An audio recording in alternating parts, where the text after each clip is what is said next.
जब मेरे सामने कक्षा में लोग बैठे होते हैं तब स्थिति अलग होती है। इस समय मुझे ये अनुमान नहीं है कि आप कितने लोग मुझे देख रहे हैं, कितने लोग सुन रहे हैं और कितने लोग ध्यान से सुन रहे हैं। अभी भी इस पर कुछ समस्याएं पैदा हो रही हैं।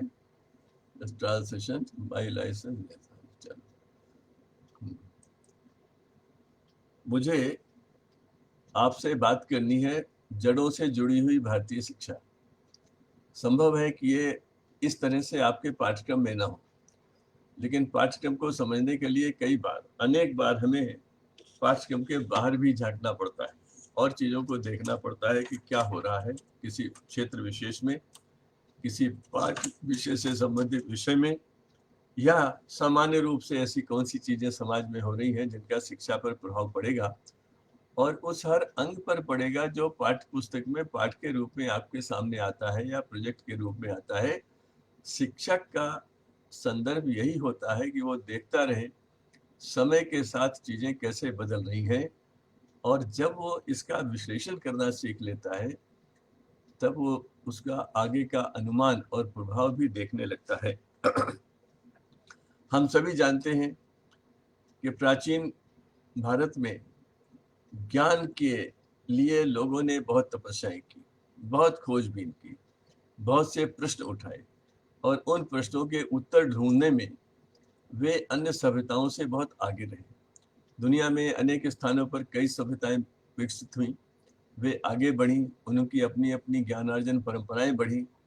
ज्ञान को कैसे ढूंढा जाए, कैसे खोजा जाए, कैसे मनुष्य प्रकृति के रहस्यों को समझ सके और समझने के बाद उसका उपयोग कर सके, क्योंकि किसी भी ज्ञान का कोई अर्थ नहीं है यदि उसका उपयोग नहीं हो सकता है।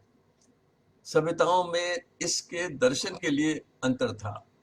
कहीं कहीं ऐसा लगा कि जो ज्ञान हमें मिला है उसका उपयोग हम उपभोग के लिए करें, अपने जीवन अच्छे से अच्छा बनाने का प्रयास करें। भारत की सभ्यता में ऐसा नहीं हुआ। भारत की सभ्यता में ये समझा गया कि हम जीवन की मूलभूत आवश्यकताओं की पूर्ति तो प्रकृति के संसाधनों से कर सकते हैं, लेकिन हमें अनावश्यक रूप से संग्रह करने की आवश्यकता नहीं। अपरिग्रह का एक शब्द आता है जिसका अर्थ आप ढूंढिए और देखिए कि अपरिग्रह का अर्थ क्या है, उसका दर्शन क्या है और क्यों ये शब्द इतना महत्वपूर्ण है मानव सभ्यता में। भारत की सभ्यता को दर्शाता है और यही हमें यहाँ पर कुछ और अंतर भी आए। हमारी ज्ञान की जो परंपरा थी उसमें ढूंढा गया कि मनुष्य की प्रसन्नता किस में होती है, संतुष्टि कब होती है, आनंद कब होता है। और ये पाया गया कि भौतिक संसाधनों के संग्रह से आनंद नहीं होता है।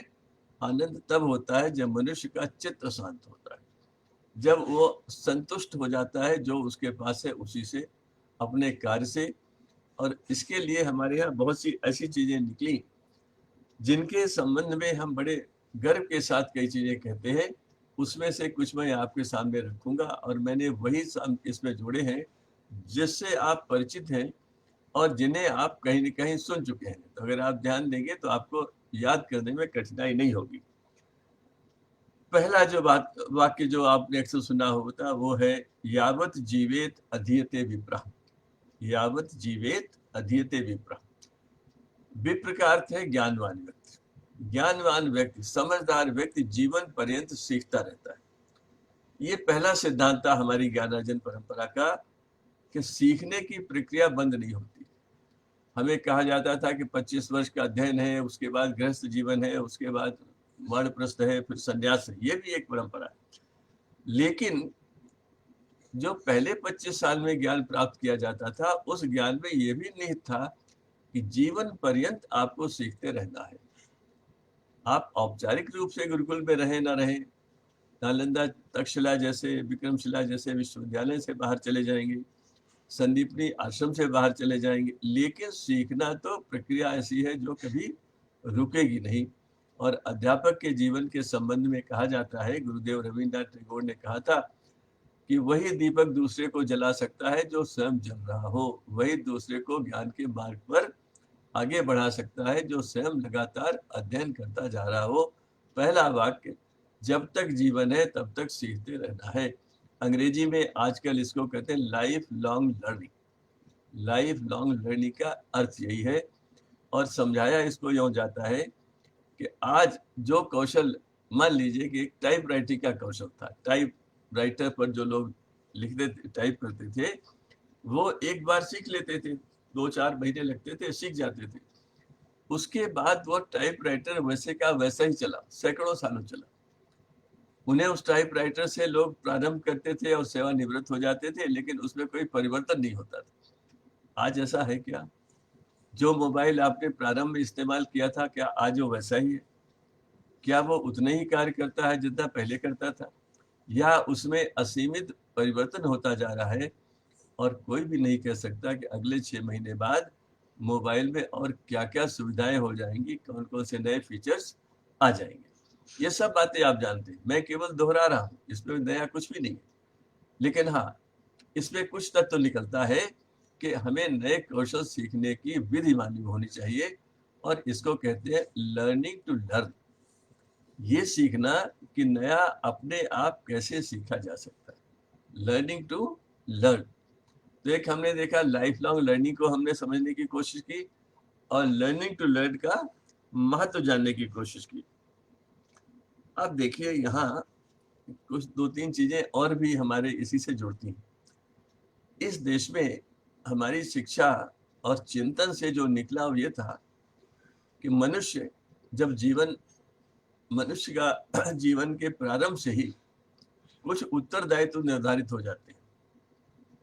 या इसको यूँ कहें कि बच्चा जब जन्म लेता है तो 3 ऋण उसके ऊपर आ जाते हैं, कर्जदार हो जाता है, अर्थात उसके कर्तव्य निर्धारित हो जाते हैं। अधिकार की बात नहीं हो रही, कर्तव्य की बात हो रही।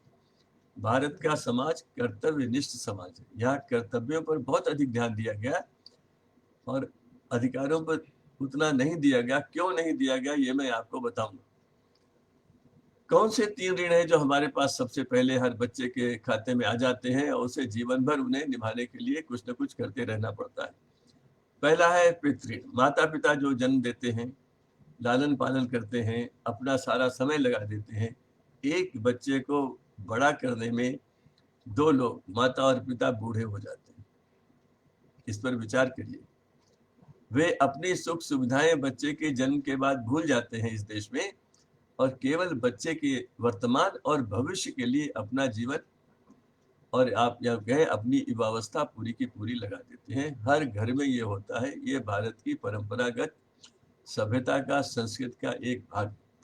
तो पहला ऋण तो होता है पितृ। पितरों के प्रति, घर परिवार समाज के प्रति जो उत्तरदायित्व तो निकलते हैं, संबंधियों के प्रति निकलते हैं, वे हमारी ज्ञान परंपरा के अत्यंत आवश्यक अंग हैं। दूसरा लीजिए दैव ऋण। दैव ऋण को हम दूसरा प्रकृति के प्रति ऋण भी कह सकते हैं। दैव ऋण है देवताओं और ईश्वरीय तत्व के प्रति, जिसे हम जानते नहीं हैं और जिसको जानने का हम प्रयास करते हैं। हवा, पानी, जीवन के कितने ही ऐसे तत्व हैं, पेड़ पौधे, फल, पृथ्वी, ये सब हमें देते ही रहते हैं। लेते नहीं है, केवल देते रहते हैं, कोई शुल्क भी नहीं लेते। लेकिन इनके प्रति भी हमारे उत्तरदायित्व है, और जब ये उत्तरदायित्व हम नहीं निभाते हैं तो क्लाइमेट चेंज जैसी बात हो जाती है, ओजोन लेयर की बात आने लगती है, तापक्रम बढ़ने की बात आने लगती है। जंगल जब कम होते हैं तो उसके कैसे कैसे प्रभाव पड़ते हैं। जब अनावश्यक रूप से जंगलों को काटा गया, हमने प्रकृति के साथ छेड़छाड़ की, तो क्या हुआ। इसीलिए इस देश में जो सभ्यता बनी, जो ज्ञान की परंपरा बनी, उसने सबसे पहले कहा कि प्रकृति के प्रति आदर भाव रखो। मनुष्य और प्रकृति के संबंधों को बनाए रखना प्रकृति की जिम्मेदारी नहीं है, वो मनुष्य की जिम्मेदारी है, क्योंकि मनुष्य को मस्तिष्क मिला है, वो सोच सकता है। जहां जहां इसमें खामियां आप देखेंगे आई, जहां जहां मनुष्य ने इसका अतिक्रमण किया, दैव ऋण को समझा नहीं ठीक से, और लेता गया प्रकृति से, देता नहीं गया, उसका रिप्लेनिश नहीं करता गया, वहां समस्या आई। हमारे साहित्य में, प्राचीन साहित्य में एक जगह लिखा है कि जब यज्ञ के लिए पेड़ काटने जो व्यक्ति जाता था, वह सूखे पेड़ से प्रार्थना करता था और कहता था कि मैं एक पवित्र कार्य के लिए आपको काट रहा हूं, आपका जीवन पूरा हो गया है, लेकिन मैं आपको विश्वास दिलाता हूं कि मैं एक काट रहा हूं, मैं सैकड़ों और लगाऊंगा। अब मुझे अनुमति दीजिए, मैं आपको काट सकूं। जो लोग इसे नहीं समझते हैं उस पर हंस सकते हैं, लेकिन जो समझते हैं वो उसका गूढ़ अर्थ समझने का प्रयास करते हैं। इस देश की सभ्यता में पशुओं को, पक्षियों को, पेड़ों को, पौधों को दैवत्व प्रदान किया गया। किस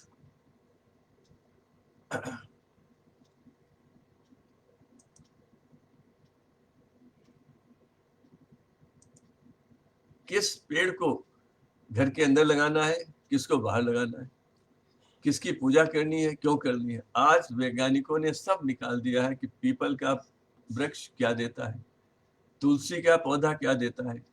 और इस ज्ञान को जब हम लेते हैं तो इनके प्रति हमारे यहाँ श्रद्धा पैदा हो जाती है। हमने पक्षियों के साथ ही किया, सब किया। अब आते हैं तीसरी बात पर। तीसरा ऋण कौन सा है? ऋषि ऋण। ये ऋषि ऋण बड़ा महत्वपूर्ण है।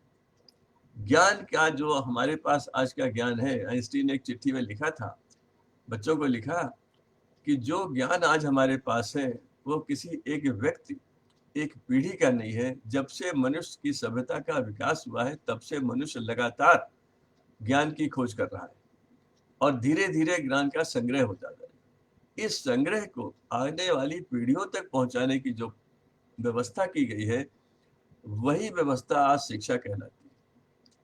आज जब हम स्कूल जाते हैं तो हमारे पास कई चीजें होती हैं। हमारे पास मोबाइल होता है, हमारे आने जाने का साइकिल होती है या मोटरसाइकिल होती है या बस होती है। ये सब ज्ञान के उपयोग से ही हमें प्राप्त हुई। और ये ज्ञान कब हुआ? जब टेलीफोन का आविष्कार हुआ, जब हवाई जहाज का आविष्कार हुआ, जब लोग जेम्स वाट ने रेल का इंजन बनाया। ऐसे ही आप निगाह डालिए तो आपको लगेगा कि कुछ 100 साल पहले हुआ, कुछ 5 साल पहले हुआ, कुछ 200 साल पहले हुआ, कुछ 250 साल पहले हुआ। ये जो ज्ञान का संग्रह होता गया, इसको अगली पीढ़ी तक पहुंचाने के अनेक तरीके। हम सब जानते हैं कि जब हमारे वेद शास्त्र बने उस समय केवल मौखिक परंपरा से ही आगे चीजों को बढ़ाया जाता था, ज्ञान को बढ़ाया जाता था। लेकिन जो ज्ञान का ऋण है, जो ऋषि ऋण है, ऋषियों ने ज्ञान को प्राप्त किया, उन सबको एक समूह में लेते हैं। उसमें वैज्ञानिक भी आते हैं, सब आते हैं। उस ज्ञान से आज हम यहाँ पर हैं, हमारे पास घर है, हमारे पास रहने को जगह है, यातायात के साधन है, हम दुनिया में किसी से संपर्क कर सकते हैं। ये लोगों ने, जिन्होंने इसमें अपना जीवन लगा दिया, अपना सारा कुछ खपा दिया और हमें नया ज्ञान दे गए, उनके प्रति हमारा कर्तव्य क्या है?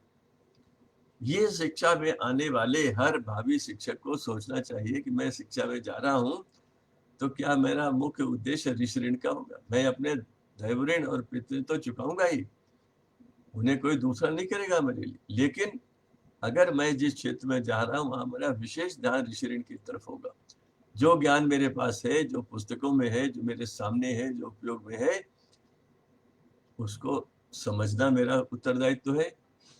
लेकिन मुझे वही रुक नहीं जाना है, मुझे उसमें योगदान भी करना है, मुझे नए ज्ञान की खोज भी करना है, मुझे शोध भी करना है, मुझे नवाचार भी करना है। और इसी कारण जिस कंप्यूटर का मैंने 1970 में उपयोग किया था, जो एक पूरे कमरे में समाता था और जिसमें कई दिन लगते थे उस काम को करने में, जो आज का कंप्यूटर 2-3 मिनट में कर देता है।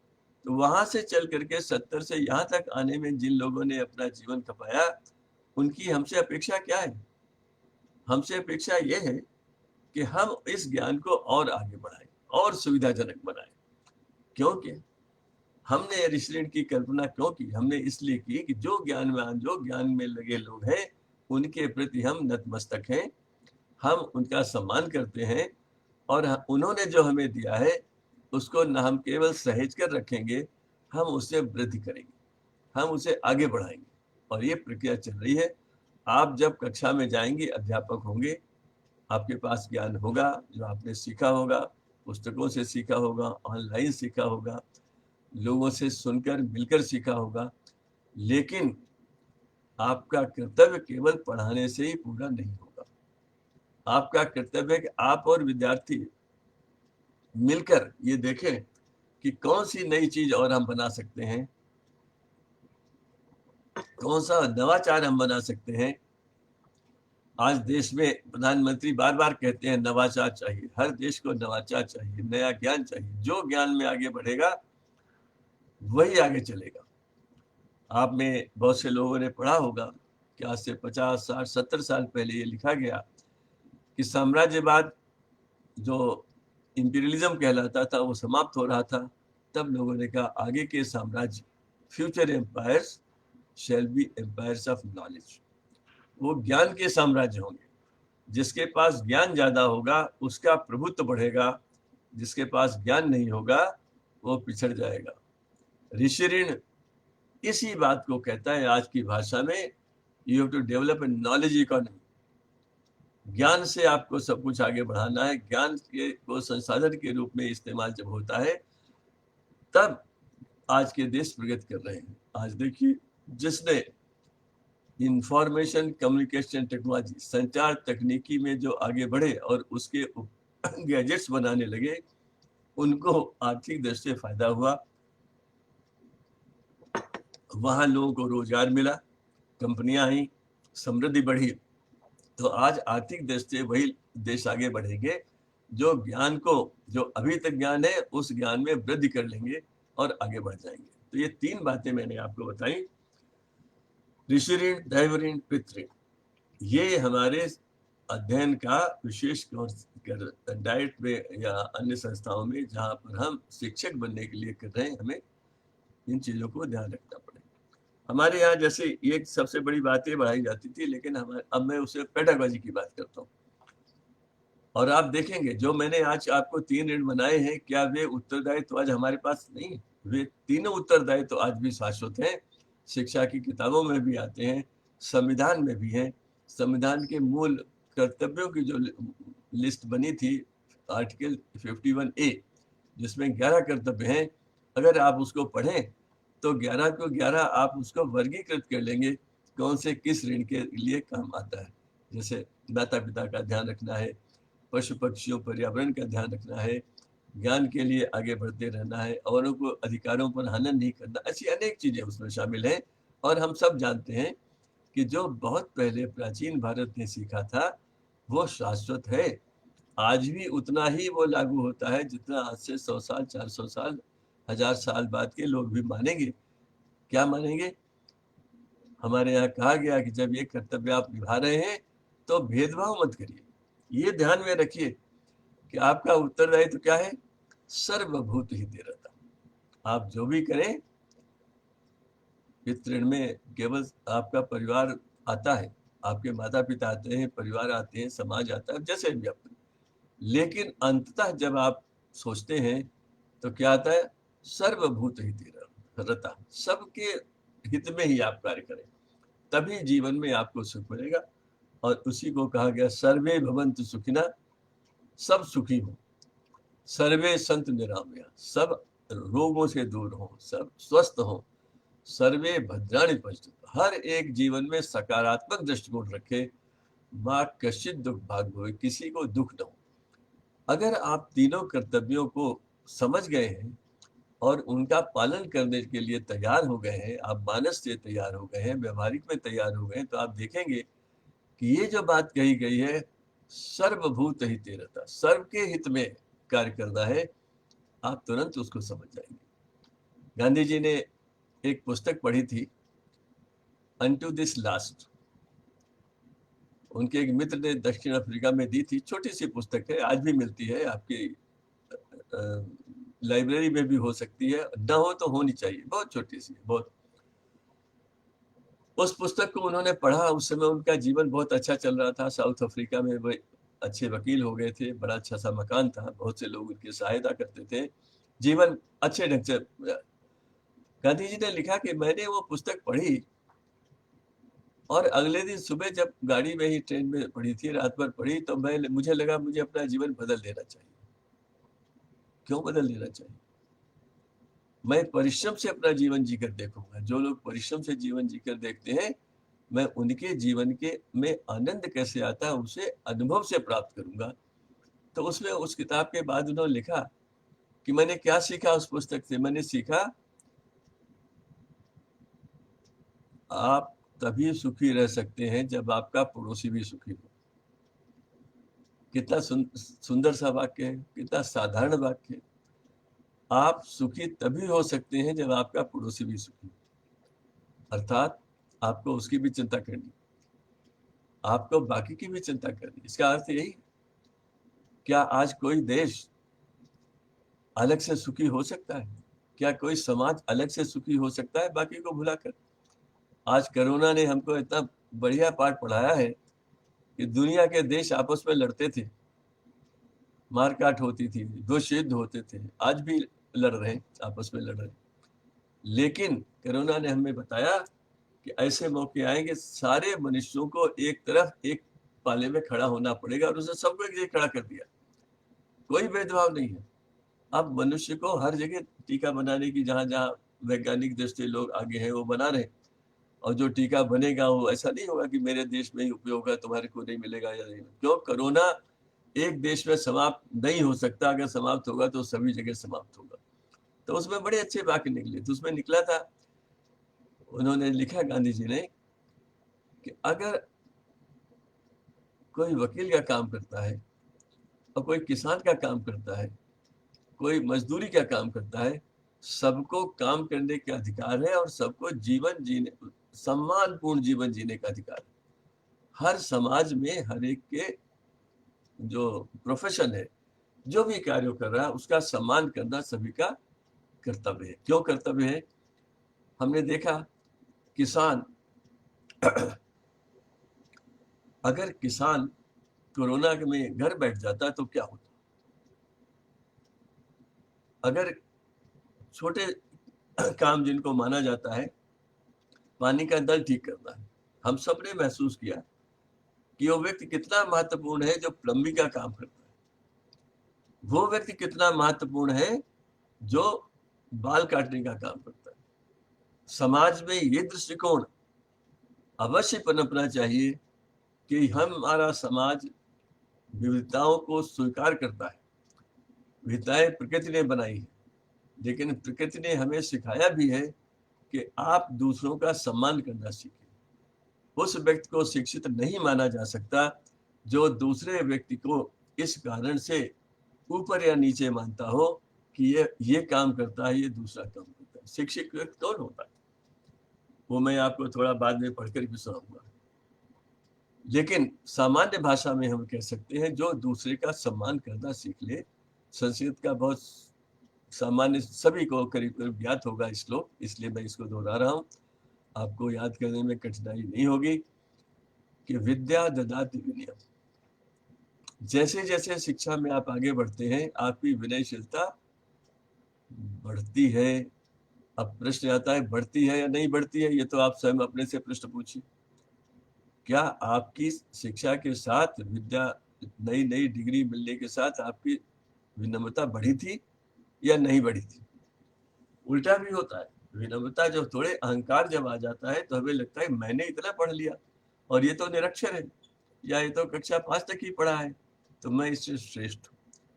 ये भावना हमारी संस्कृत का हिस्सा नहीं है, ये हमारी ज्ञानार्जन परंपरा का हिस्सा नहीं है। क्योंकि हजारों साल पहले हमें कहा गया था, विद्या ददाति विनयम। आपकी विद्या तभी सही है, उसका मार्ग, उसका परिमाण तभी उचित है, यदि आपके अंदर ये भाव पैदा हो कि मेरी विनम्रता बढ़ रही है। क्योंकि इसके लिए एक बहुत बड़ा सामान्य सा कथन है, जो आप में से हर एक को मालूम होना चाहिए, कि जब हम ज्ञान के सागर में आगे बढ़ते हैं, तो जितना जितना हम ज्ञान में आगे आते हैं, हमें लगता है कि अरे हमें कुछ नहीं आता है, यह तो इतना विशाल है। इस सागर की विशालता बढ़ती ही जाती है, बढ़ती ही जाती है। जैसे जैसे मनुष्य ज्ञान प्राप्त करता है, उसे लगता है अरे तो इसी दिशा में जीवन भर रहा हूं, तो भी मैं नहीं कर पाऊंगा। कितने ग्रंथों का आप अध्ययन कर सकते हैं, कितनी भाषाएं आप पढ़ सकते हैं, कितनी भाषाओं के साहित्य पर आप कुछ कह सकते हैं। आप देखेंगे, इसी को विनम्रता कहते हैं। जैसे जैसे द मोर यू नो, मैं 2-3 शब्द बोलूंगा, the more you know, the more you know that you do not know. जैसे जैसे आज जितना आप अधिक जानते हैं, उतना ही आपके मन में आता है, और अधिकता से आता है कि आप नहीं जानते। और आपको बहुत जानना। तो ऋषि ऋण की परंपरा में हमने ये बात कही और ये कहा कि विद्या ददाति विनयम विनया ददाति पात्रता, और विनयशीलता बढ़ी है तो आप समाज के लिए सुपात्र हो गए। आप समाज में आप जाएंगे तो आप दूसरों को सेवा भाव से काम करेंगे। बच्चे आपके पास कक्षा में आएंगे तो निश्चित रूप से आप, यदि विनम्रता आप में है तो आप में अपनत्व स्वयं ही जागृत हो जाएगा। आपको लगेगा कि ये जो 50 बच्चे मेरे सामने हैं ये तो बिल्कुल मासूम है, इनके जीवन को दिशा मैं दे रहा हूं, इनके जीवन को बनाने का जिम्मा मेरा है। और ये कितने बड़े अवसर की बात है कि मुझे 50 लोगों को, आज जब मैं कक्षा में हूं, मुझे इनके जीवन को दिशा देने का अवसर मिला है। सबको नहीं मिलता। गांधी जी ने एक जगह लिखा कि मेरी अनपढ़ किंतु समझदार माँ ने, देखिए शब्द देखिए, मेरी अनपढ़ किंतु समझदार माँ ने मुझे बताया था, 2 बातें बताई थी। पहली, यदि तुम एक का भी जीवन संवार सकते हो तो तुम्हारा जीवन सफल है। तुम एक का भी जीवन संवार सकते हो तो तुम्हारा जीवन सफल है, या बचा सकते हो, जो भी। ज्यादा का करो तो बहुत सफल। इसीलिए हर माँ पूज्य होती है, क्योंकि वो अपना जीवन दूसरों का जीवन बनाने संवारने में लगा देती, पूरी तरह लगा देती। घर में अपने बच्चों के ही नहीं, बाकी के लिए भी जीवन लगा देती। तो जो उसी का जीवन सफल है। गांधी जी ने एक बात और कही थी इसी में, अपनी अनपढ़ किंतु समझदार माँ को ध्यान में रखकर, और इसका अर्थ आप स्वयं समझिएगा कि अनपढ़ किंतु समझदार के शब्दों का उपयोग कितना उचित है। इस देश की परंपरा में ज्ञान जो उच्चतम स्तर पर होता था उसे अनेक प्रकार से समाज के सबसे हर वर्ग तक पहुंचा दिया जाता था। किसान भी जानता था कि सच बोलना सही है, वो भी कहता था कि नहीं, मैं किसी को बेईमानी नहीं करूंगा, मैं अनाज तोलने में बेईमानी नहीं करूंगा। ये क्या था? उच्चतम आदर्श था। तो उनका दूसरा वाक्य था, प्रकृति में सभी के आवश्यकता की पूर्ति के लिए संसाधन है। प्रकृति में सभी की आवश्यकता पूर्ति के संसाधन है, परंतु एक के भी लालच पूर्ति के लिए नहीं। एक का लालच हजारों पेड़ काट देता है, नदियों का रुख बदल देता है, माइनिंग करा देता है, बर्बाद कर देता है पीढ़ियों के लिए। उसकी अपनी तीसरी पीढ़ी में ही उनको तकलीफ हो जाती है, मगर वो समझता नहीं है, संग्रह संग्रह संग्रह करता रहता है। तो ये जो परंपरा के पक्ष आते हैं, विद्या ददाति विनयम विद्या ददाति पात्रता। पात्र होना आसान नहीं है। और पात्र कौन होगा, सुपात्र कौन होगा?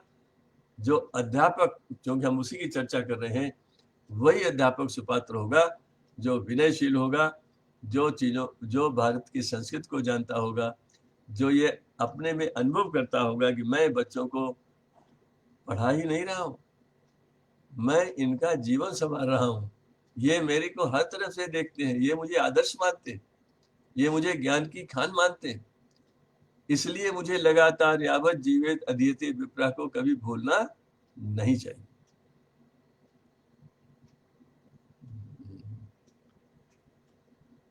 अब अगर आप सुपात्र हैं तो आपको क्या करना है?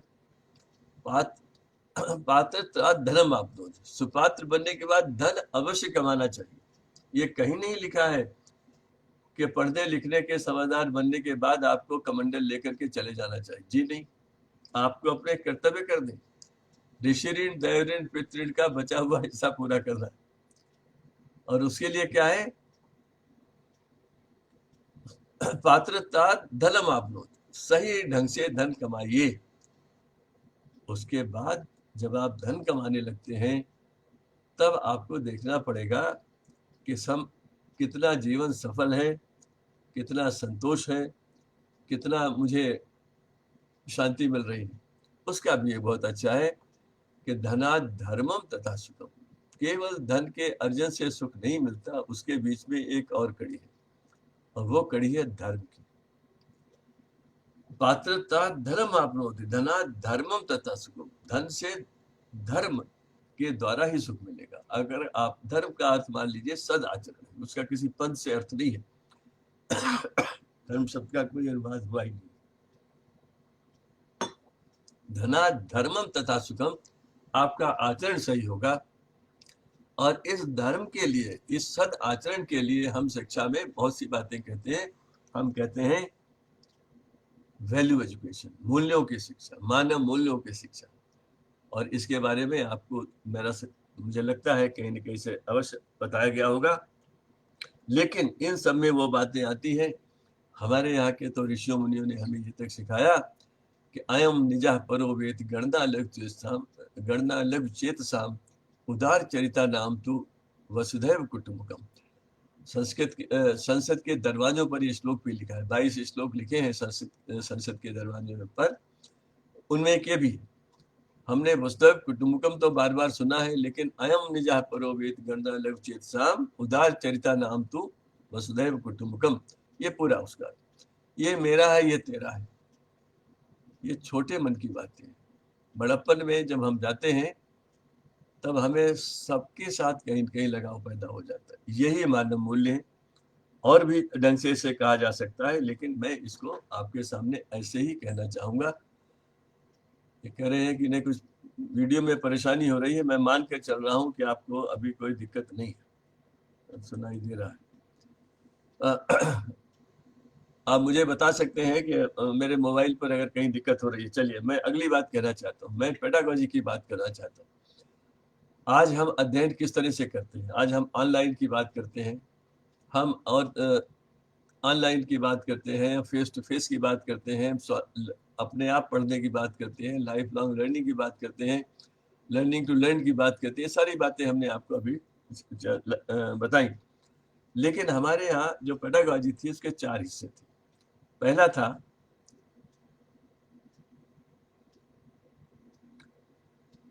था अध्ययन। आप गुरुकुल में हो, किसी गुरु के पास हो, आप उनके साथ बैठकर पढ़ते हैं, देखते हैं और सीखते हैं। ऐसे ले लीजिए जैसे एक लेक्चर होता है, लेक्चर में आपको कुछ नया मिलता है, कुछ आपको याद रहता है, कुछ आपको याद नहीं रहता है। तो उसके लिए उन्होंने कहा पहला सोपान है अध्ययन, दूसरा है मनन। अध्ययन में लाइब्रेरी जाना ये सब भी शामिल है, मतलब किताबों का लेना, अध्ययन करना, बैठना। लेकिन दूसरा है जो बड़ा महत्वपूर्ण है, वो है मनन। ये हमारी पहले की पेडागॉजी जो आप पुस्तकों में शायद आपको ना मिले।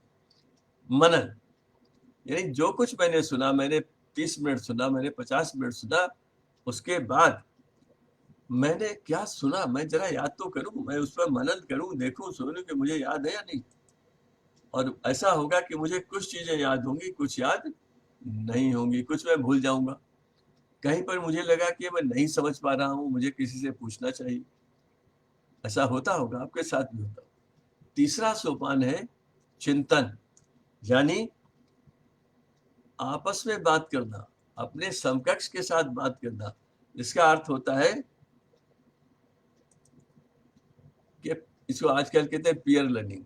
जब साथ साथ आप मित्रों के साथ बैठकर चर्चा करते हैं, बात करते हैं, देखते हैं, तो निश्चित रूप से जो आपने अध्ययन में सीखा था, जिस पर आपने मनन किया था, और जो आप आपस में बात कर रहे हैं, वहां पर आपको लगेगा कि वो चीजें आपके सामने और अच्छे ढंग से, साफ सुथरे ढंग से आ रही है, आपकी समझ बढ़ गई, इससे बढ़ेगी। अब इसका चौथा सोपान है उपयोग। जो भी मैंने पढ़ा है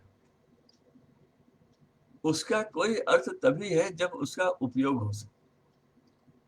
और इसके लिए मैं एक उदाहरण आपको देता हूँ। तक्षशिला में एक बहुत बड़े आयुर्वेद के आचार्य थे, आचार्य भदंत। उनके एक शिष्य थे जीवक। इसको ध्यान से सुनिएगा। जीवक आचार्य भदंत के शिष्य थे, कुछ वर्ष से उनके साथ पढ़ रहे थे, आयुर्वेद पढ़ रहे थे। उचित अवसर पर जीवक ने आकर आचार्य भदंत से कहा कि गुरुदेव, मेरी शिक्षा पूरी हो गई, गुरु दक्षिणा बताइए और मैं यहां से जाकर अपने ज्ञान का उपयोग लोगों की सेवा में करना प्रारंभ करूं। यहाँ कौन कह रहा है शिक्षा पूरी हुई? अध्यापक नहीं कह रहा है, बोर्ड नहीं बता रहा है, विद्यार्थी स्वयं कह रहा है कि मेरी शिक्षा पूरी हो गई। और मूल्यांकन कैसे होता है कि मुझे गुरु दक्षिणा बताइए। आचार्य जी ने कहा तुमने आयुर्वेद का अध्ययन किया है, मेरे लिए कुछ ऐसा पौधा, झाड़ी, पेड़, पत्ती, फल, फूल लेकर आओ जिसका मनुष्य के लिए सदुपयोग न होता हो। प्रकृति में ऐसी कुछ चीजें लेकर आओ जो मनुष्य के उपयोग में न आती। जीवक गए। अब आज की भाषा में कहूं तो उन्हें एक प्रोजेक्ट दे दिया गया था। उन्होंने अपना प्रोजेक्ट की थ्योरी बनाई, हाइपोथेसिस बनाई होगी, फिर अपनी विधियां बनाई होंगी, फिर अध्ययन किया होगा, फिर सैंपल्स लिए होंगे, फिर उसका टेबल बनाई होगी, फिर विश्लेषण किया होगा जैसा आजकल होता है। मैं नहीं जानता उन्होंने क्या किया, लेकिन कुछ समय के बाद वे वापस आए और उन्होंने कहा, मुझे प्रकृति में ऐसा कुछ नहीं मिला जिसका मानव कल्याण में उपयोग न होता हो। अब आप सोचकर देखिए कितनी बड़ी बात कही गई है, कितना गहन अध्ययन इसमें शामिल है। ये हमारी पेडागॉजी थी। This was the way how to teach. कैसे पढ़ाया जाए, कैसे सीखा जाए, how to teach and how to learn, ये 4 में आता था जो मैंने आपके सामने। थोड़ी सी बात इसमें और कर लेते हैं जो आज के लिए अत्यंत उपयोगी। ये चारों बिंदु आप सोच कर देखिए क्या आपके लिए उपयोगी है या नहीं है, और अगर हैं तो क्या आप इनका उपयोग करेंगे? क्या आप कक्षा में जब पढ़ाने जाएंगे, अभी इंटर्नशिप में जाएंगे या बाद में जब अध्यापक हो जाएंगे और आपको 50 मिनट पढ़ाना है, तो क्या ये इस पर आप विचार करेंगे कि मैं 40 मिनट पढ़ाऊंगा, फिर कहूंगा 10 मिनट मनन करिए, सोचिए, चुपचाप आराम से ध्यान लगाकर सोचो कि तुमने क्या सुना 40 मिनट। और अगर कोई प्रश्न बनते हैं या तो अभी पूछो या बाद में पूछे या आपस में पूछना, तो अध्ययन मनन चिंतन हो जाएगा। और उपयोग हर अध्यापक को तो सीखना ही चाहिए, हर बच्चे को भी प्रारंभ से बताना चाहिए कि वह उपयोग के बारे में अवश्य जाने।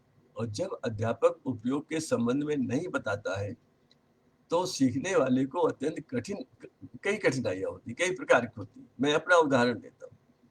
मुझे जब डिफरेंशियल कैलकुलस पढ़ाया गया तो मुझे सालों समझ में नहीं आया कि इसका उपयोग क्या है, सिर्फ प्रश्न समझने के और परीक्षा के लिए तैयारी करने के। वो पक्ष जब छूट जाता है तो अरुचि पैदा हो जाती है। उस अरुचि को दूर करने के लिए ये जो चीजें हैं गुरुकुल से निकली थी। 3 और मैं आपको बताना चाहता हूँ। 3 शब्द हैं जो आप कभी भूलेंगे नहीं। अब वो हैं प्रश्न, प्रतिप्रश्न और परिप्रश्न। बार बार ये बात आती है कि प्रश्न कैसे पूछे जाए, परीक्षा में कैसे प्रश्न पूछे जाने चाहिए, क्या होना चाहिए। तो ये, लेकिन ये भी कहा जाता है कि भारत की ज्ञान परंपरा में डायलॉजिकल ट्रेडिशन है। यहाँ डायलॉग से ज्ञान आता है। और ये आपने महसूस किया होगा जब आप, जो मैं चिंतन की बात कर रहा था, आपस में जब बात करेंगे तो आप देखेंगे कि आपको क्लैरिटी मिलेगी, आपके जो कॉन्सेप्ट हैं वो और अधिक क्लियर होते जाएंगे। और उस क्लैरिटी को पाने के लिए तरीका यही है कि जो प्रश्न उठे उस प्रश्न को दबाइए नहीं, उसको आगे बढ़ाइए, उत्तर स्वयं खोजिए, औरों से राय लीजिए, लेकिन जैसे भी हो आप उन प्रश्न उत्तर जरूर लीजिए। और जब आप उत्तर लेंगे तो नए प्रश्न पैदा होंगे, जो प्रति प्रश्न होंगे, उसके बाद और प्रश्न आएंगे, चलते ही रहेंगे। ये प्रक्रिया ही ज्ञान को आगे बढ़ाती है। ज्ञान की खोज का यही मार्ग है, इसी मार्ग को लेना चाहिए। और जहां तक इससे मैं ये भी आपको कहूंगा कि थोड़ा सा हम जानकारी अगर प्राचीन भारतीय संस्कृत की ले लें तो हमें लगेगा कि जो कुछ उन्होंने खोजा था मुझे उसको वैसे का वैसा ही स्वीकार करने की आवश्यकता नहीं है, न मैं करूंगा, लेकिन जो सार तत्व उसमें है वो मुझे अवश्य चाहिए। और उस सार तत्व को ढूंढना मेरे लिए आवश्यक है।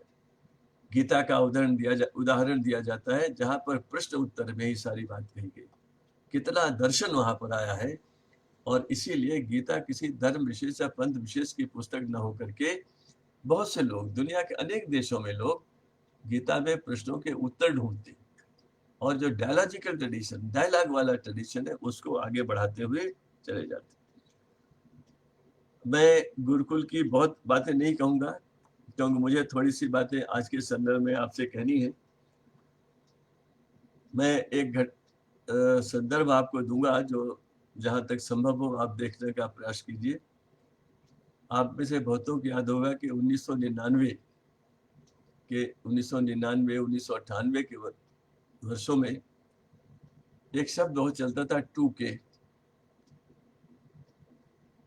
यानी 20वीं शताब्दी समाप्त हो रही थी तो 21वीं शताब्दी कैसी होगी, क्या होगा, इस पर दुनिया में हर जगह कोई रिपोर्ट बना रहा था, कोई कुछ कर रहा था, 21वीं शताब्दी में क्या होगा।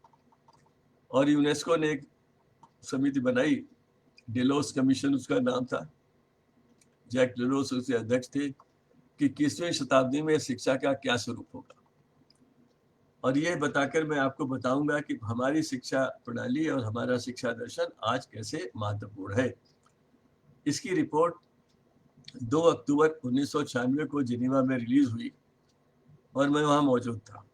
जैक डेलोस ने जो भाषण दिया उसमें उन्होंने कहा, education in every country must be rooted to culture, committed to progress. Hindi में कहा, हर देश की शिक्षा व्यवस्था की जड़ें गहराई तक उस देश की संस्कृति में जानी चाहिए, उस देश की मिट्टी में जानी चाहिए।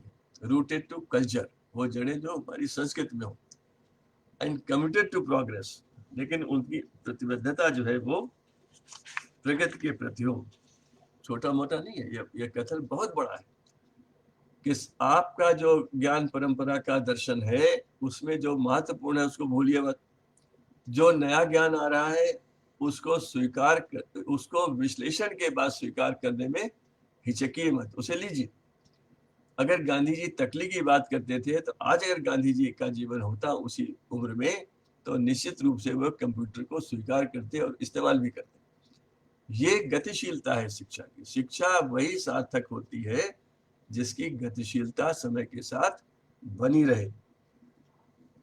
और क्यों हमें चाहिए, इसके लिए एक बहुत ही प्रसिद्ध वाक्य है गांधी जी का जो बार बार उद्धृत होता है।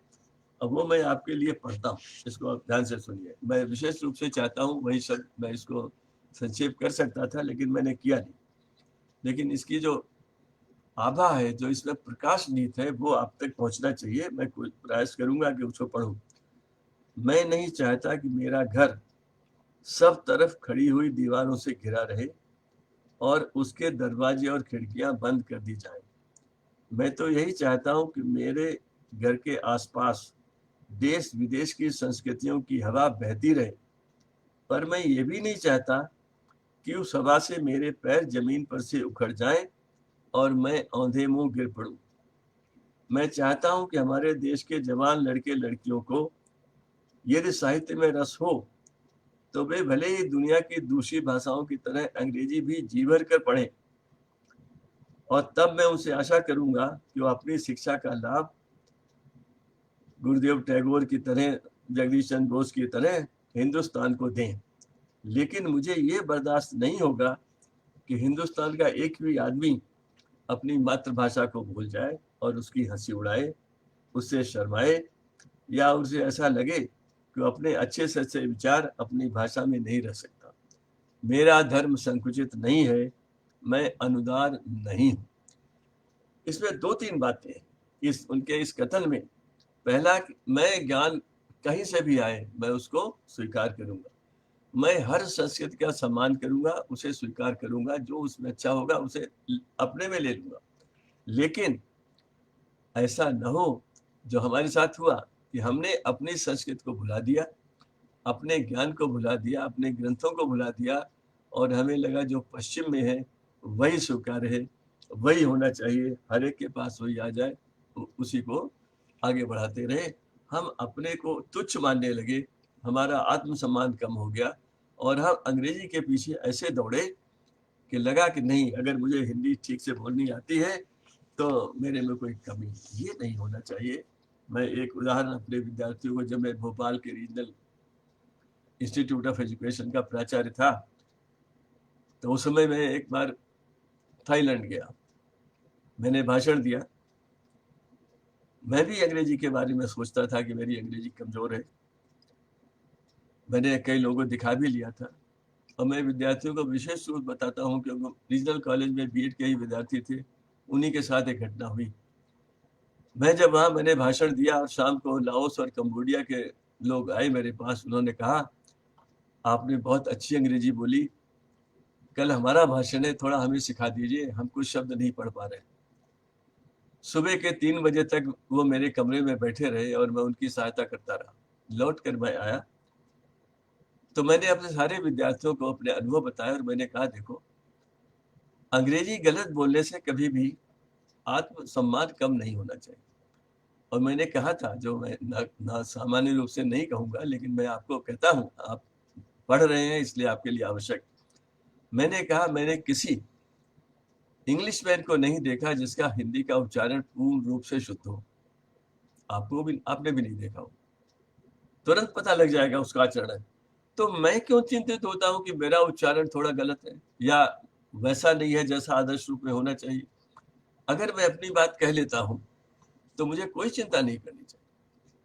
और मैंने देखा कि इस बात का प्रभाव पड़ा था। अंग्रेजी मुझे आती चाहिए, मैं बोलूंगा, गलत बोलूंगा कोई बात नहीं, क्योंकि मैंने बहुतों को देखा है। मैं विदेश गया हूँ, मैंने हर जहां जहां लोगों ने प्रयास करते हैं हिंदी बोलने का, तमिल बोलने का, उनके में भी त्रुटियां होती है। इसलिए भाषा सबसे अधिक उद्देश्य है कि अपनी मातृभाषा को अच्छे से अच्छे ढंग से बोलिए और उसके बाद अपने अंदर किसी और भाषा के प्रति कोई वो हीन भाव मत आने दीजिए कि मुझे अंग्रेजी नहीं आती। आप देखेंगे कि आप कहीं पर भी जाएंगे, इस वजह से कि आप अंग्रेजी का उच्चारण कमजोर है या गलत है, मेरा भी होता है, आपको कोई हानि नहीं होगी। सब लोग इस बात को समझते हैं, वरिष्ठ लोग विशेष रूप से समझते हैं। मैं जैक डिलोस के रिपोर्ट का जिक्र कर रहा था।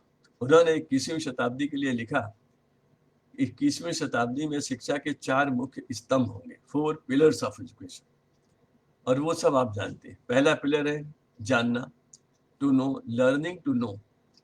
ये हम सभी जानते हैं, हम किताब क्यों पढ़ते हैं, फिजिक्स क्यों पढ़ते हैं, फिजिक्स के बारे में जानते हैं, सिद्धांत जानते हैं, थ्योरी जानते हैं, सब जानते हैं, उपयोग जानते हैं।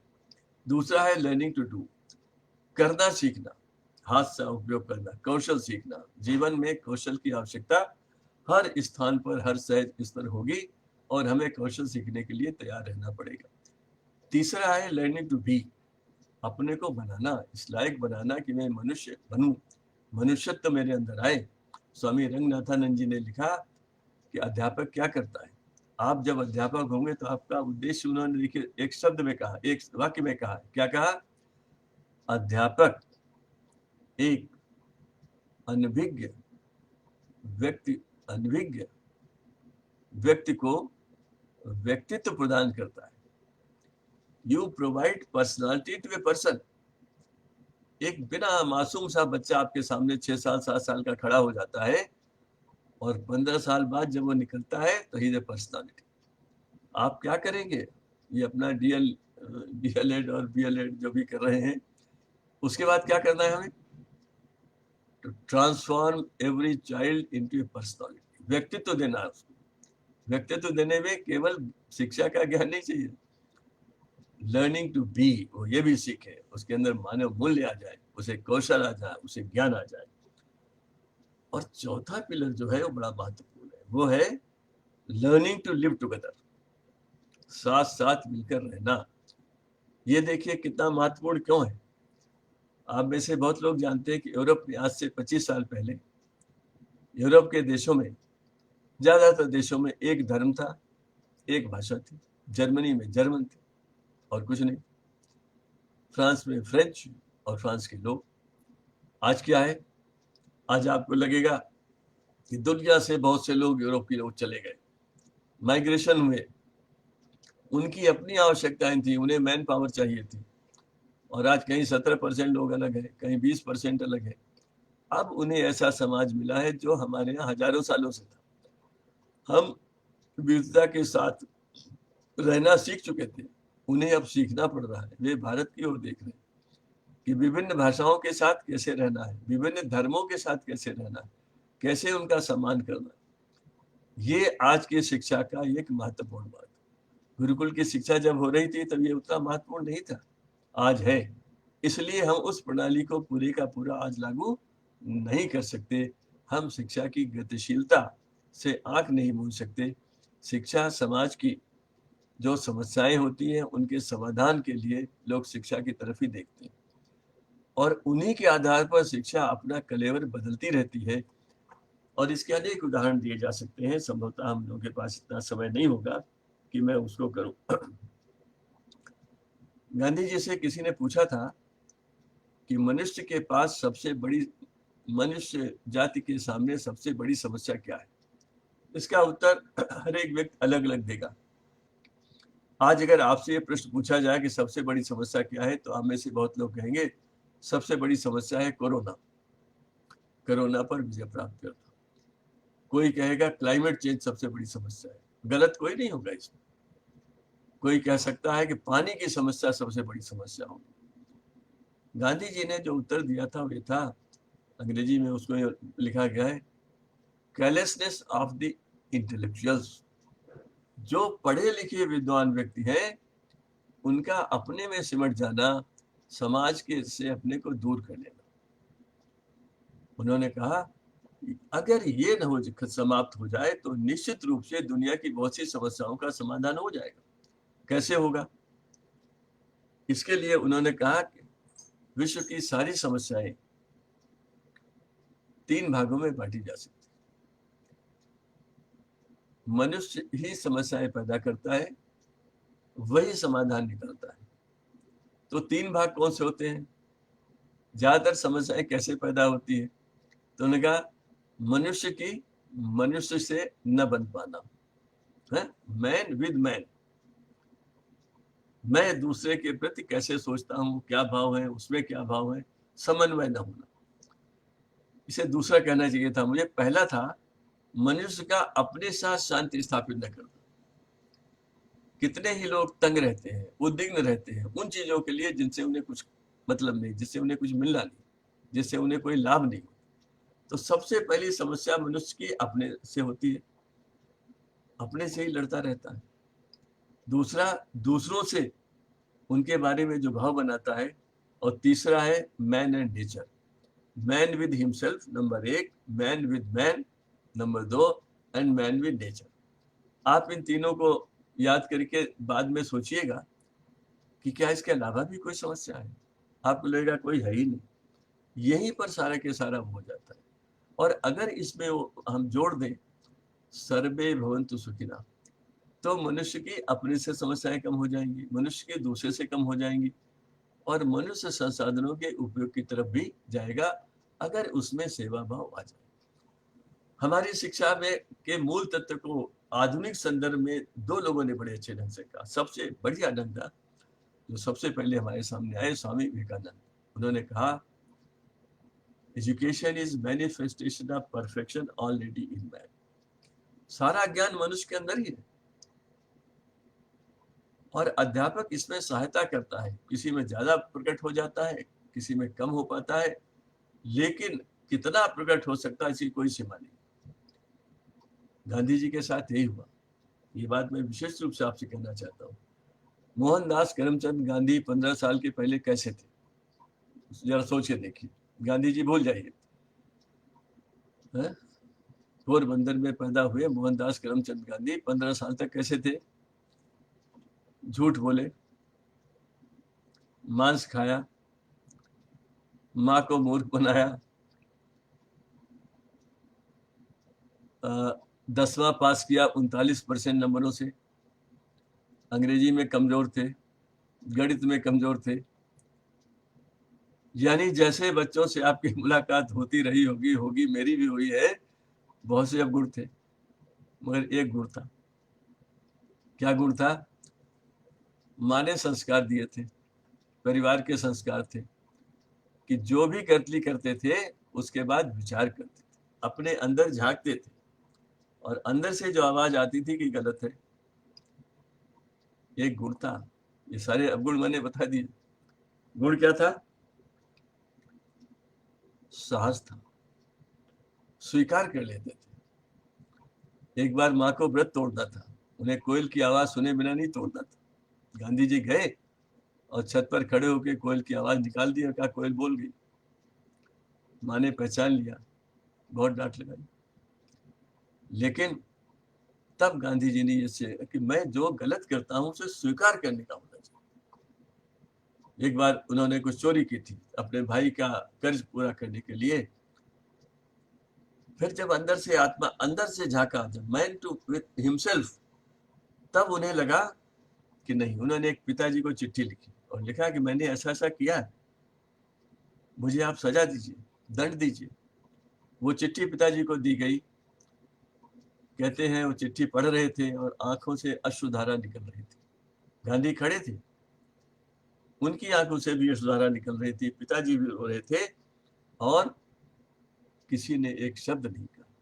जो व्यक्ति, जॉन डेवी ने भी कहा है, जो आपको पढ़ाया गया होगा, पढ़ाएंगे, कि मेरे लिए अच्छा व्यक्ति कौन है, जो आज से ये तय कर ले कि मैं अब ऐसा कोई काम नहीं करूंगा जो मेरी आत्मा स्वीकार न करे।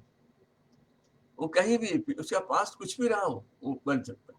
अगर जो अवगुण मैंने आपको बताए हैं, उन अवगुणों के साथ मोहनदास करमचंद नाम का विद्यार्थी महात्मा गांधी बन सकता है, तो कोई भी बन सकता है। कोई भी बच्चा जिसके अंदर आप ये पैदा कर दें कि तुम जो भी गलती करो उसे स्वीकार करने का साहस दिखाओगे, तो तुम्हारा रास्ता अपने आप खुलता चला जाएगा। यही गांधी के साथ हुआ। अपमान हम सबको कहीं न कहीं होता है। दक्षिण अफ्रीका के पीटर मारिट्सबर्ग स्टेशन पर महात्मा गांधी को डिब्बे से बाहर फेंक दिया गया। टिकट उनके पास था फर्स्ट क्लास का, मगर वो काले माने गए। कहा टिकट हो कुछ भी हो, तुम्हें बैठ नहीं सकते। उनको मारा भी गया, गाली भी दी गई, सब कुछ हुआ। अपमान में जो कुछ हो सकता हुआ। अब क्या हो सकता था? गांधी जी एडवोकेट थे, अगले दिन शिकायत कर सकते थे। संभव है किसी व्यक्ति को कुछ सजा भी हो जाती, हालांकि उस समय सजा होती नहीं थी क्योंकि रंगभेद ऑफिशियली सही माना जाता था। गांधी ने सोचा कि अगर मैंने अपने अपमान का बदला ले भी लिया तो ये बड़ी छोटी सी बात होगी। एक व्यक्ति का अपमान हुआ, सजा हो गई, दूसरे को बात खत्म। लेकिन लाखों लोग जो पीढ़ियों से, सदियों से अपमान सहते आ रहे हैं केवल रंग के कारण, जो सरासर अन्याय है, मैं उनके लिए लड़ाई क्यों न लड़ूं? और उन्होंने कहा, मैं सोचने लगा कि मैंने क्या किया, कि मुझे क्या करना चाहिए। और वो बड़ा ही मार्मिक ढंग से उन्होंने लिखा है अपनी आत्मकथा में। मैं इसको थोड़ा पढ़ता हूँ क्योंकि मुझे अच्छा लगता है। एक व्यक्ति है जिसको अपमानित किया गया है, पीटा गया है, यंग है, बिल्कुल आक्रोश में है, लेकिन वो सोचता है। हर गलती के बाद वो सोचते थे, ही यूज्ड टू थिंक, मनन करते थे। जो मनन शब्द मैंने इस्तेमाल किया उसका महत्व ही मैं बताने के लिए पढ़ रहा हूँ। क्या है? बैठे हुए हैं और मनन कर रहे हैं। क्या कर रहे हैं? मैंने अपने धर्म का विचार किया। क्या? या तो मुझे अपने अधिकारों के लिए लड़ना चाहिए या लौट जाना चाहिए, नहीं तो जो अपमान हो उसे सहकर प्रिटोरिया पहुंचना चाहिए और मुकदमा खत्म करके देश लौट जाना चाहिए। मुकदमा अधूरा छोड़कर भागना तो नामर्दी है। मुझे जो कष्ट सहना पड़ा है सो तो ऊपरी कष्ट है, वो गहराई तक बैठे महारोग का लक्षण है। गहराई तक बैठे महारोग का लक्षण है। तो महारोग क्या है? यह महारोग है रंग द्वेष। यदि मेरे अंदर साहस है और शक्ति है तो मुझे इस रंग द्वेष के प्रति लड़ाई लड़नी चाहिए, न कि अपने अपमान के प्रति। उस दिन मोहनदास गांधी ने अपना क्षितिज बड़ा कर दिया, चारों तरफ फैला दिया।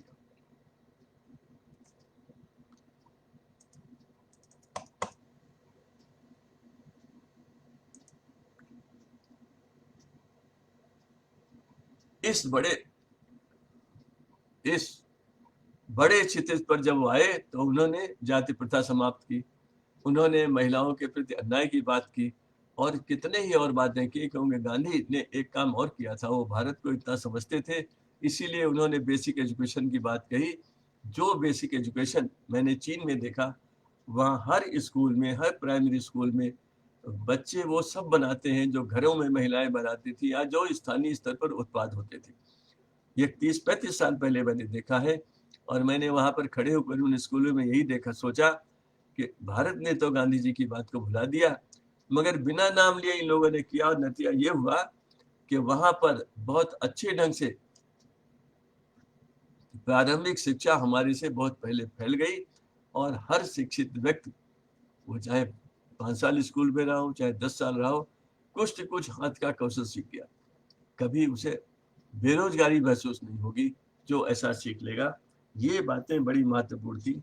इसलिए गांधी जी कहते थे हेड, हैंड एंड हार्ट। ये 3 शब्द आपने बार बार सुने होंगे। इसको दूसरे ढंग से भी कहते हैं सेल्फ, सोसाइटी एंड नेचर। तीसरा ढंग है बॉडी, माइंड एंड स्पिरिट। तो 3 तरह होंगे, head, hand and heart, self, society and nature, body, mind and spirit. ये 3x3 मैट्रिक्स है जो आपके सारे पाठ्यक्रम को अपने में समाहित कर सकती है, जो आपके का मैंने देखा है। और ये मैं बार बार कहता था कि इसी के आसपास यही उन्होंने कहा था। 2-3 बातें और मैं कह देता हूँ। आधुनिक शिक्षा और प्राचीन भारतीय शिक्षा को समझने वाले हमारे कुछ बड़े मनीषी हुए। हमारे सबसे 3-4 नाम मैं लूंगा। गांधी जी की बात मैंने कर दी है। बेसिक एजुकेशन आपने पढ़ी होगी, आपसे बहुत पढ़ाया जाएगा, लेकिन इन 3 शब्दों के आसपास अगर आप समझेंगे तो आपका आज की शिक्षा से आप तुरंत उसे जोड़ देंगे। गुरुदेव रविन्द्रनाथ टैगोर ने जो बात कही थी तो बड़ी महत्व, उन्होंने एक जगह लिखा, उनका स्कूल का जीवन कष्टमय था, उन्हें पसंद नहीं आता था। और एक अध्यापक के लिए वो कहते थे, मैं जब उन्हें देखता हूँ तो मुझे लगता है ये केन पर्सोनिफाइड। वो मेरे सामने खड़ा होता है तो मुझे वेद दिखाई देता है, मनुष्य दिखाई नहीं देता। अब इस सब का अनुभव का लाभ उठाकर जो उन्होंने कहा वो सुनिए। उन्होंने कहा, गुरुदेव ने लिखा कि हर बच्चे को 2 वरदान मिलते हैं। पहला पावर ऑफ आइडियाज, विचारों की शक्ति। दूसरा पावर ऑफ इमेजिनेशन, कल्पना की शक्ति। ये 2 वाक्य आपके जीवन पर्यंत आपके मस्तिष्क में रहने चाहिए। जब भी आप किसी कक्षा में जाएं पढ़ने या पढ़ाने, power of ideas and power of imagination are the bones given to you by almighty. जो भी आपका ईश्वर है उसने आपको वरदान दिया। और कभी भी अध्यापक के रूप में ऐसा न हो कि ये किसी बच्चे को इन वरदानों को समाहित करने में कठिनाई हो। इनमें कोई रोड़ा नहीं आना चाहिए, इस पर कोई ठहराव नहीं लगना चाहिए, बंधन नहीं होना चाहिए। प्रश्न बच्चा पूछे, खराब से खराब पूछे, आपको लगे उत्तर जरूर होना चाहिए। प्रश्न पूछना सिखाना पड़ता है, प्रश्न पूछना ही सिखाना होता है। यही सबसे बड़ी होता है, दिशा निर्देश देना होता है। Learning together, learning as partners. जब बहुत से अध्यापक के रोल है, जब से बात कही जाती है तो गुरुदेव टैगोर की ये 2 बातें, इनमें 2 बातें मैं और जोड़ देता हूँ। पहला क्यूरियासिटी, हर बच्चे में जिज्ञासा ईश्वर प्रदत्त होती है और उससे निकलता है क्रिएटिविटी, सृजनात्मकता। तो ideas, imagination, curiosity and creativity, ये 4 ऐसे शब्द हैं जिनको आपको जीवन पर्यंत बढ़ाना है, अपने लिए भी, अपने विद्यार्थियों के लिए। Ideas, imagination, curiosity, creativity. हमारे बड़े ही ऊंचे स्तर के दार्शनिक श्री अरविंदो, उन्होंने कहा, शिक्षा में बहुत बढ़िया लिखा, बहुत अच्छा लिखा, और उनका लिखा कठिन होता है। तो मैंने एनसीटी के चेयरमैन जब मैं था तो मैंने एक पुस्तक लिखवाई थी कि अध्यापकों के लिए श्री अरविंदो को कैसे समझाया जाए। वो पुस्तक छपी थी। उन्होंने कहा कि शिक्षा 3 चीजें याद रखनी चाहिए। पहला, अध्यापक को रखनी चाहिए, आपको भी रखनी चाहिए। पहला कि जो भी पढ़ा जाता है फ्रॉम नियर टू फार, जो हम ऐसे भी कहते हैं ना, बैकग्राउंड नॉलेज, जहाँ जो हमारी जानकारी में है उससे निरंतरता में आगे बढ़ के हम नई चीज सिखाते हैं। सब लोग इसको मानते हैं, इसमें कोई 2 राय नहीं है कि अगर मैं अपने घर के 4 पेड़ पौधों के आसपास के नाम जानता हूँ तो उनको याद करा के मैं आगे बताऊंगा कि वो फलाने वहां से 25 किलोमीटर दूर पर तुमको ये वाला पेड़ भी मिलेगा, ये भी मिलेगा। ऐसे ही अगर मिट्टी की बात करनी है तो पहले जहाँ बच्चा है वहां की बात करिए, उसके बाद आप टुंड्रा साइबेरिया की बात करिए। ये पहले का। दूसरा एक वाक्य है जो अद्भुत है, जिसमें उन्होंने कहा, नथिंग कैन बी टॉट। कोई किसी को कुछ नहीं पढ़ा सकता, आप केवल मदद कर सकते हैं। जो ज्ञान उसके अंदर है उसको आगे लाने में। ये विवेकानंद जी का वाक्य जो मैं पहले बता चुका हूँ, परफेक्शन ऑलरेडी इन मैन। तो ये वाक्य जरा याद रखिएगा, नथिंग कैन बी टॉट। और पूछिए लोगों से क्या मतलब है इसका, आप स्वयं निकालने की कोशिश करिए। और उनका तीसरा वाक्य है, mind must be consulted in its development. बच्चा कहाँ पर है, उसका मस्तिष्क किधर जा रहा है, किस स्टेज पर है, क्या वो सोच रहा है, उसकी संवेदनाएं क्या है, इसको जाने बिना आप आगे नहीं बढ़ सकते, आप उसको आगे नहीं बढ़ा सकते। मुझे कहना चाहिए, आप उसको आगे नहीं बढ़ा सकते। The child is always exploring, he is discovering. ये उसकी प्रवृत्ति है कि वो खोजता रहे, नया नया देखता रहे, क्योंकि वो जिज्ञासु है, उसके अंदर सृजनात्मकता है, उसके अंदर कल्पना की शक्ति है, उसके अंदर विचारों की शक्ति है।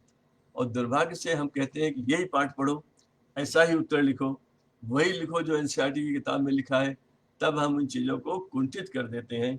उस कुंठित करने वाली प्रक्रिया का हिस्सा आप न बने और आगे बढ़े, तो उन्हीं चीज़ों को रखें जो उसको जीवन में इन चारों का उपयोग करने की प्रेरणा देती होंगी।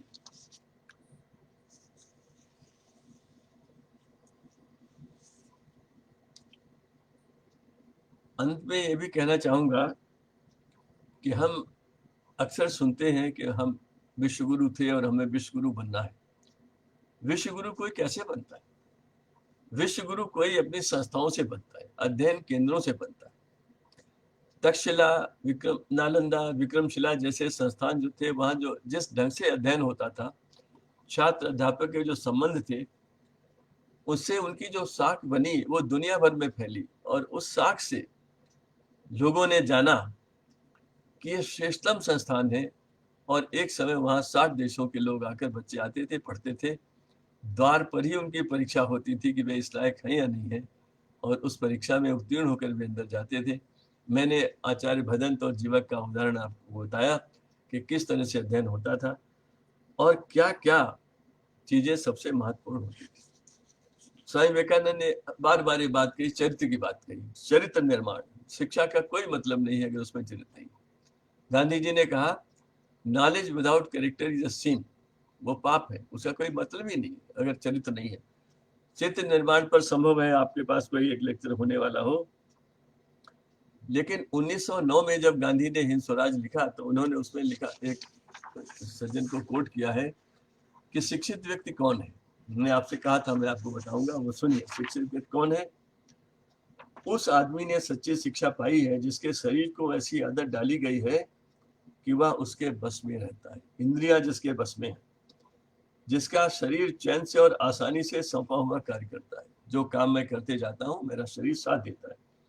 उस आदमी ने सच्ची शिक्षा पाई है जिसकी बुद्धि शुद्ध, शांत और न्यायदर्शी, शुद्ध, शांत और न्यायदर्शी है। उसने सच्ची शिक्षा पाई है जिसका मन कुदरती कानूनों से भरा है। कुदरती कानून कैसे? नेचर है sufficient to meet need of everybody but not the greed of anybody.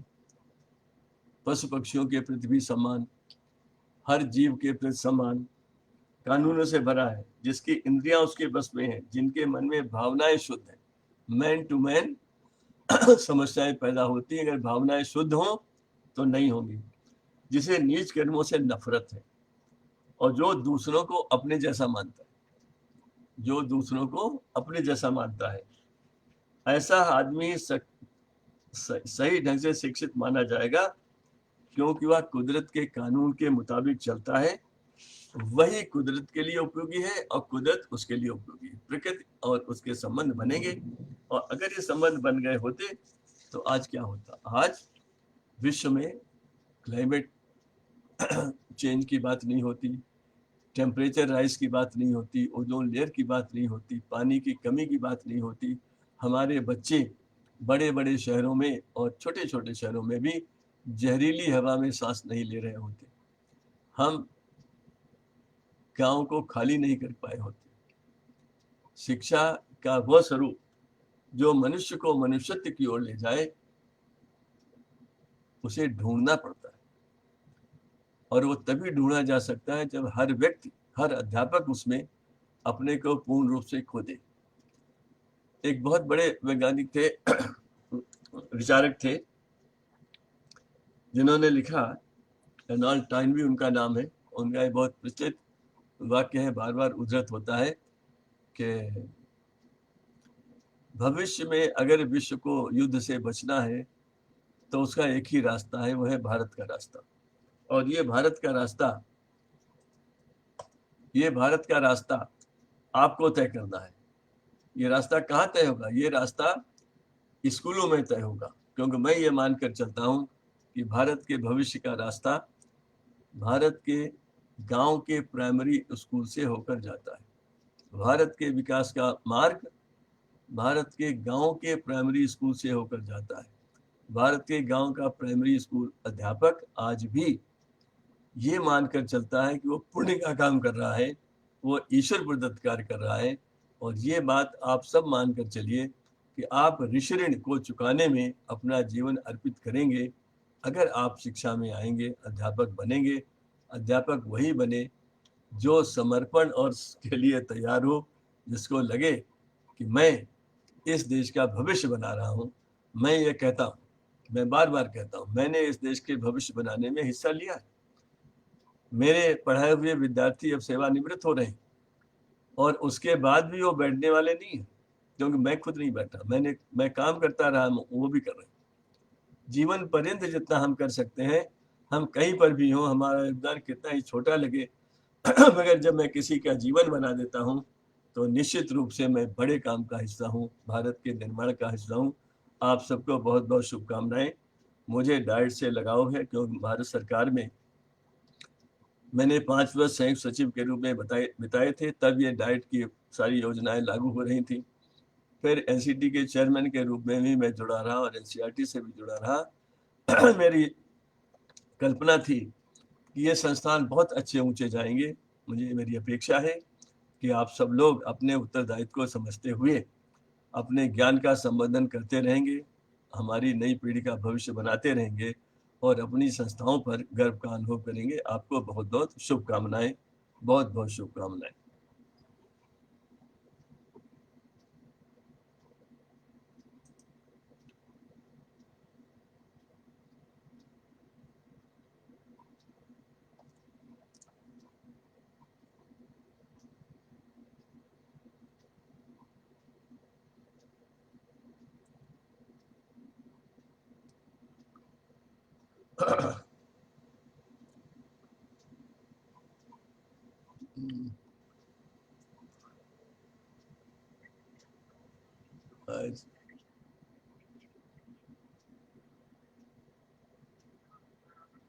ये सुनाई देता ना? हाँ, अच्छा, हमारे यहाँ पर बंद हो गया था, हमारा ये बंद हो गया था यहाँ। क्या नाम, वीडियो सब बंद। हाँ, नेटवर्क की कुछ प्रॉब्लम थी। अच्छा, आपको आता रहा ना? अच्छा, तो आपको प्रश्न वगैरह पूछने हो तो हमें बता दीजिए। इसमें तो आएगा नहीं सामने, तो मैं ऐसे करता, या मैं दोबारा खोलूं, क्या करूं?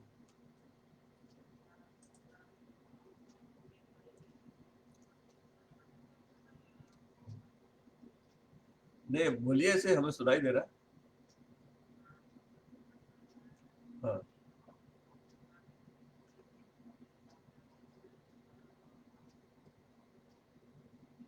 हाँ हाँ हाँ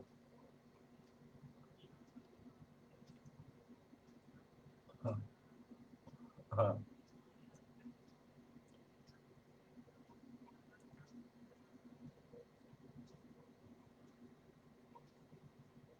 हाँ। नहीं, इसका उत्तर मैं देता हूँ। यही है कि और कुछ पूछा उन्होंने? यही पूछा है ना? हम्म।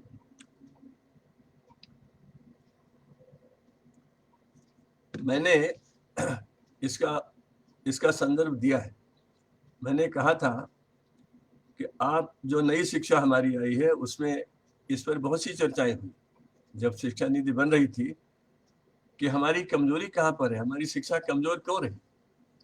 क्योंकि अंग्रेजों के पहले हमें थोड़े से लोगों की जरूरत थी, अंग्रेजों को, जो उनके सरकारी दफ्तरों में काम कर सके। अतः पढ़े लिखे आदमी से ही पूछा जाता था कि तुम्हें नौकरी मिली कि नहीं मिली, कौन सी नौकरी मिली। हमारी व्यवस्था आदी हो गई थी उसी शिक्षा प्रणाली को लागू करने के लिए, और हमने उसको सुधारा नहीं। जब हम आजाद हुए तो जो लोग निर्णय ले रहे थे उन्हें शिक्षा में कोई तकलीफ थी नहीं, उन्होंने बड़े आराम से उसको जारी रखा, और नतीजा ये हुआ कि आज हमारे पास शिक्षित बेरोजगारों की बड़ी लाखों करोड़ों की फौज तैयार हो गई। क्यों हो गई? क्योंकि हमने जो स्थानीय उद्योग थे, जो कुटीर उद्योग थे, जो उत्पाद थे, जो सामग्रियां लोगों को उपलब्ध थी, उन सबको भुला दिया। हमने बोकारो का कारखाना बनाया, भिलाई में बनाया, हमने भागरा नंगल बनाए, हमने इंडस्ट्रियलाइजेशन की तरफ हमने ध्यान दिया, हमने अच्छे काम भी किए, हमने IIT IIMs बनाए, अच्छा किया, लेकिन हमने गांव के प्राइमरी स्कूल में बेसिक शिक्षा को लागू नहीं किया। अगर हमने वो कर दिया होता तो हमारे गांव उजड़े नहीं होते, हमारे युवक वहां से भागते नहीं, और शहरों की झुग्गी बस्तियों में अस्वीकार्य जीवन नहीं बिता रहे होते। ये स्थिति पैदा नहीं होती कि आज बंबई, सूरत, अहमदाबाद जैसे शहरों, बेंगलोर जैसे शहरों में उत्तर प्रदेश और बिहार जैसे जगहों से जो लोग गए थे, जिन्होंने यहाँ सैकड़ों हजारों अरबपति पैदा कर दिए, ये वो लोग थे जो कारीगर थे, जहां से गए थे, जिन्होंने बड़े बड़ों को अरबपति खरबपति बना दिया। मगर जब उन पर मुसीबत आई 3 महीने की, 4 महीने में, तो उन लोगों ने उन्हें स्वीकार नहीं किया। गांधी के सारे दर्शन में यही था कि सम्मान करिए, उसका भी सम्मान करिए जो आपके बाल बनाता है या जो आपका प्लम्बिंग करता है। अगर उन लोगों ने सम्मान किया होता तो वो अपने खजाने खोल देते, और ये लोग हजारों मील परिवार के साथ पैदल चल पड़े।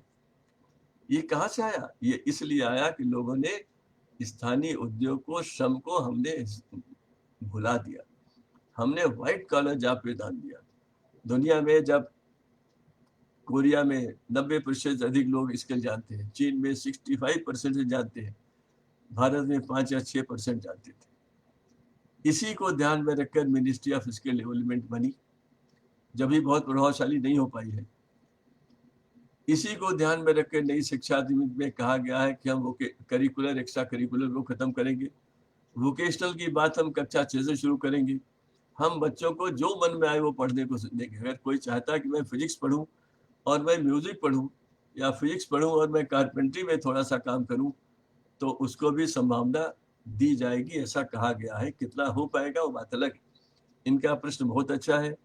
हर बच्चे को हाथ से काम करना सीखना चाहिए, और एक वैकल्पिक, मैं कह रहा हूं ना, वैकल्पिक स्किल उसके पास होनी चाहिए कि वो कम से कम अपने जीवन यापन के लिए कुछ पैदा कर सके। दूसरा, दृष्टिकोण में ये बात आनी चाहिए कि किसी का भी काम असम्माननीय नहीं है। वही बात मैंने यहाँ दोहराई भी है, मैंने अपनी बातचीत में दोहराई है, जो गांधी जी ने रस्किन की किताब पढ़ के लिखा, कि काम चाहे वकील का हो, चाहे किसान का हो, चाहे कारीगर का हो, सम्मानीय ढंग से जीवन जीने के लिए वहां पर उसका पूरा सम्मान होना चाहिए। एक अच्छा कारीगर एक कमजोर अध्यापक से या एक कमीशन लेने वाले डॉक्टर से बहुत अच्छा है।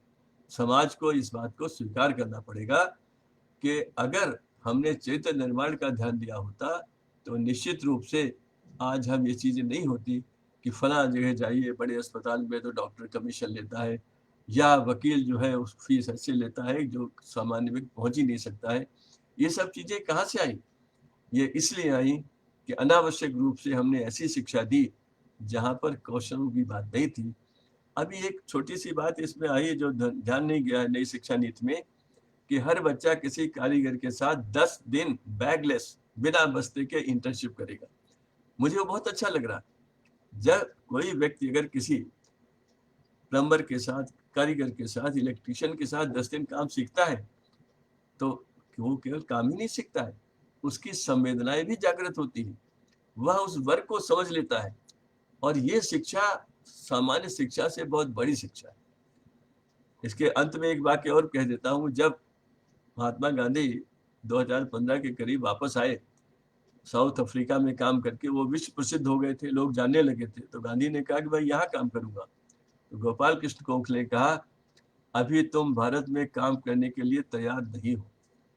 कितने आश्चर्य की बात है, इतने विश्व प्रसिद्ध व्यक्ति को एक कोई कह रहा है तुम अभी तैयार नहीं हो, you are not ready, you are not equipped, आप सुपात्र नहीं है। गांधी ने कहा कि क्या करूं? का साल भर भारत का भ्रमण करो, सारे भारत में जाओ, तीसरी श्रेणी में यात्रा करो, अनावश्यक रूप से बैठकों में और भाषणों में मत पढ़ो, भारत का अध्ययन करो। गांधी ने भारत का अध्ययन किया और भारत के अध्ययन से बेसिक एजुकेशन की बात निकली। जो भारत को समझेगा वो गांव के महत्व को जानेगा, किसान के महत्व को जानेगा, कृषि के औजार बनाने वालों को जानेगा, नए चीजों को भी जानेगा, कितने ट्रैक्टर आने चाहिए और कितना पशुधन भी बना रहना चाहिए। इस समन्वय को जो बना लेगा वही इस देश को समझ पाएगा, वही इस देश की शिक्षा को वह स्वरूप देगा जो इस देश की संस्कृति से जुड़ा होगा। मगर जब किसान भी खेत में कंप्यूटर का इस्तेमाल करेगा तब वो बात आएगी, rooted to culture, committed to progress. जड़े संस्कृति में, देश की मिट्टी में, और स्वीकार करने के लिए नया ज्ञान। यही नहीं, नया ज्ञान केवल स्वीकार नहीं करेंगे, हम कोरोना का टीका खुद ही बनाएंगे। ये हमारी आधुनिकता है और अपनी जड़ों से जुड़ना हमारी निरंतरता है। दोनों का सम्मान होगा तो निश्चित रूप से हमें उत्तर मिलते जाएंगे। चलिए,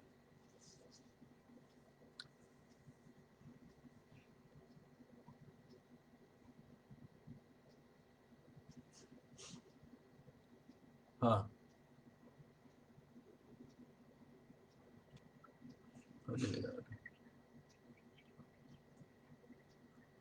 हाँ, अब आप बताइए मुझे, फोन लगा रहा हूँ मैं।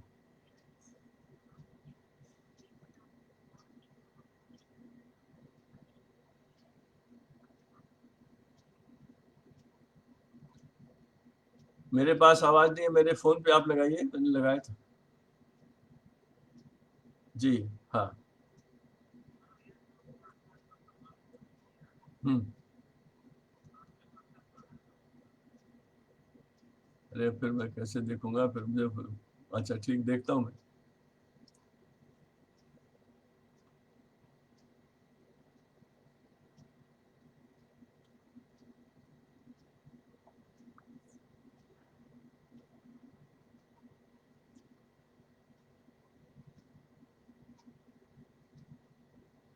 हाँ, इसका उत्तर मैं दे रहा हूँ।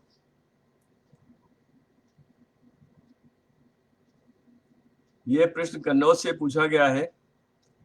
कन्नौज के एसएन कॉलेज में मैं 5 साल पढ़ा हूँ, इसलिए मुझे अच्छा लग रहा है कि मैं कन्नौज को जवाब दे रहा हूँ। आपने कहा कि हम कैसा सौंप रहे हैं।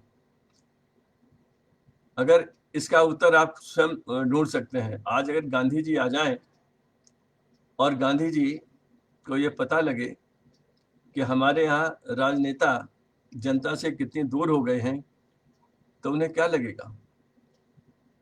अगर भगत सिंह कहीं घूमते फिरते आ जाते, राजस्थान चले जाते और उन होटलों में चले जाते जहां पर हमारे एमएलए बंद हैं और जो हर पार्टी करती रही है देश भर में, हमने अपनी चीजों की साख को कम किया है, चाहे वो जनतंत्र हो, चाहे शिक्षा हो, चाहे शिक्षा संस्थान हो।